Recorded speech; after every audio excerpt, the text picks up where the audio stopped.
사순절 기간 동안 투도 실천으로 성경 쓰기를 했는데 그것을 계기로 이 자리에 서게 된 것 같습니다. 쉐어링을 준비하면서 청년들에게 무엇을 어떻게 왜 나누어야 할까 생각해 봤습니다. 아마도 하나님께서 뜻하신 그 계획이 있을 것 같습니다. 잘은 모르겠지만 두려운 마음으로 조심스럽게 쉐어링을 시작하겠습니다. 결혼하셨어요? 수원성교회 장년부에 등록하고 담임 목사님과 면담을 마친 후 새신자 담당 목사님에게 들은 질문이었습니다. 아니요? 그럼 청년부가 있는데 거기로 가보세요. 순간 제일 먼저 들었던 생각은 나 청년부 가기에는 나이가 많은데 마지막으로 청년부 해본 게 언제였더라? 망설이는 저를 보면서 목사님은 그곳에 저랑 비슷한 또래들이 많다며 청년부에 말해놓을 테니 다음 주에 가보라고 하셨습니다. 저는 어쨌든 빨리 등록해서 안정적인 신앙생활을 유지하고 싶었기 때문에 토달지 않고 다음 주에 청년부로 갔습니다. 4주간의 새신자 교육을 마치고 목장에 배치될 때는 마치 준회원에서 정회원으로 등업한 기분이었습니다. 이곳 청년부는 연령별로 드림, 비전, 미션 공동체로 나눠지는 게 마음에 들었습니다. 공동체별로 대화 주제도 조금씩 다른 것 같았습니다. 드림은 군대 얘기나 학교 얘기를 많이 하는 것 같았고 비전은 진로나 취업 얘기 많이 하는 것 같았습니다. 미션은 건강 얘기를 많이 했습니다. 건강식품에 대해서 이야기 나올 때는 정말 흥미진진했습니다. 저도 그곳에서 대화들이 편안하고 재미있었습니다. 목장에서의 1년의 생활은 저에게는 안식처와 같았습니다. 목원들은 서로를 있는 그대로 인정해 주었고 서로의 이야기들에 귀를 기울여 주었습니다. 그곳에서 저는 존중받는다는 기분을 많이 느꼈습니다. 주중에 어려운 일이 있어서 근심을 가지고 목장에 가면 굳이 구구절절 말하지 않아도 그냥 그 자리에 있는 것만으로도 충분히 위로가 되고 휴식이 되었습니다. 목장에서 서로 나누는 이야기들을 들으며 그들의 말을 듣고 쓰리피라는 기도회를 가보게 되었고 새벽 예배도 나가보게 되었고 성경 공부도 해보게 되었으며 성경 쓰기도 해보게 되었습니다. 그렇다고 그것들을 한결같이 꾸준히 하고 있다는 건 아닙니다. 그렇게 한 해 동안 좋은 영향을 받으며 신앙도 좀 더 건강하게 자랄 수 있었습니다. 목장에서 받는 좋은 영향은 지금 새로 만난 목장에서도 마찬가지입니다. 원래 사람들이 이렇게 착한가 싶습니다. 다들 이렇게 착하니 저도 착해지고 싶어집니다. 등록하고 6개월이 지나고 뭔가 봉사를 해야 할 것 같은데 저는 처음부터 유빌라테를 지원할 생각이었습니다. 그런데 막상 지원할 수 있는 조건이 되자 망설여졌습니다. 연습 시간을 꾸준히 나갈 수 있을까? 그 시간에 일부러 약속 잡지 않으면 되지.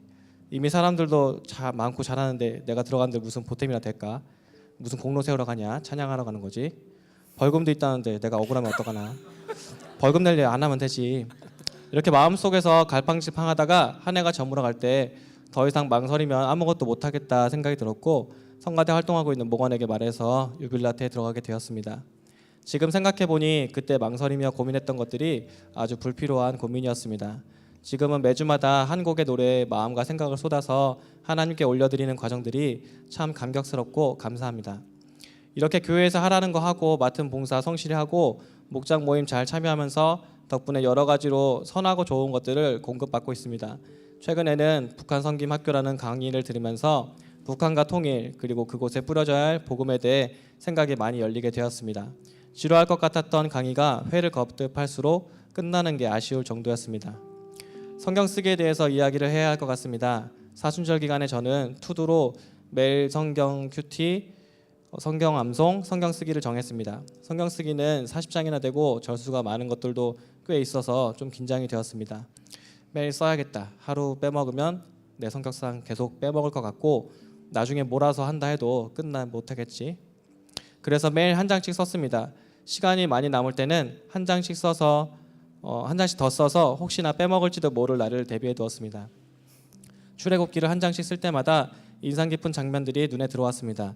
눈앞에 있는 이집트 왕보다 보이지 않는 하나님을 더 두려워했던 히브리 산파들, 하나님께 따지기도 하고 푸념도 내려놓으며 하나님과 솔직하게 교제하는 모세, 그리고 또다시 순종하는 모세, 연달아 퍼붓는 재앙에 신하들도 두 손 다 들었는데 여전히 고집 부리는 바로왕, 만나를 통해 순종을 알아보았으나 역시 멋대로 행동하고 생각하는 이스라엘 백성들, 그들 때문에 참 많이 속썩었을 텐데도 끝까지 구름 기둥과 불기둥을 거두지 않으시는 하나님. 성경을 쓰고 나면 인상 깊은 구절에 밑줄을 긋고 저의 생각을 적었습니다. 그렇게 한 장 한 장 채워갔던 저의 생각들은 묵상이 되었고 일상에서도 자주 떠올랐습니다. 성경 쓰기를 제출하고 돌려받았을 때 깜짝 놀란 게 두 가지가 있었습니다. 제가 썼던 묵상을 다시 읽어보니 너무 은혜로워서 깜짝 놀랐고, 그 묵상마다 군데군데 밑줄을 긋고 코멘트를 달아주신 목사님의 흔적들에 더 놀랐습니다.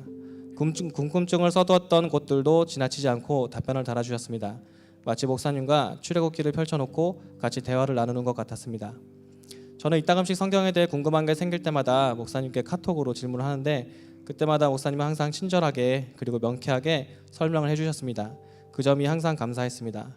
궁금한 것을 해결해 주신 것도 감사하지만 그보다 늘 성의 있게 반응해 주시는 친절함이 더 감사했습니다. 쉐어링을 준비하면서 1년 조금 넘은 이곳에서의 생활을 돌아보니 참 많이도 공급받았다는 것을 깨닫게 되었습니다. 그리고 내가 받고 있는 공급은 다른 곳으로 흐르고 있나, 아니면 나에게서 끝나고 있나 생각해 보았습니다. 아직 많이 부족하고 자신도 없지만 하나님께서 기회를 주실 때마다 놓치지 않고 제가 받은 선한 것들을 나누고 흐르게 하고 싶습니다. 지금까지 들어주셔서 감사합니다.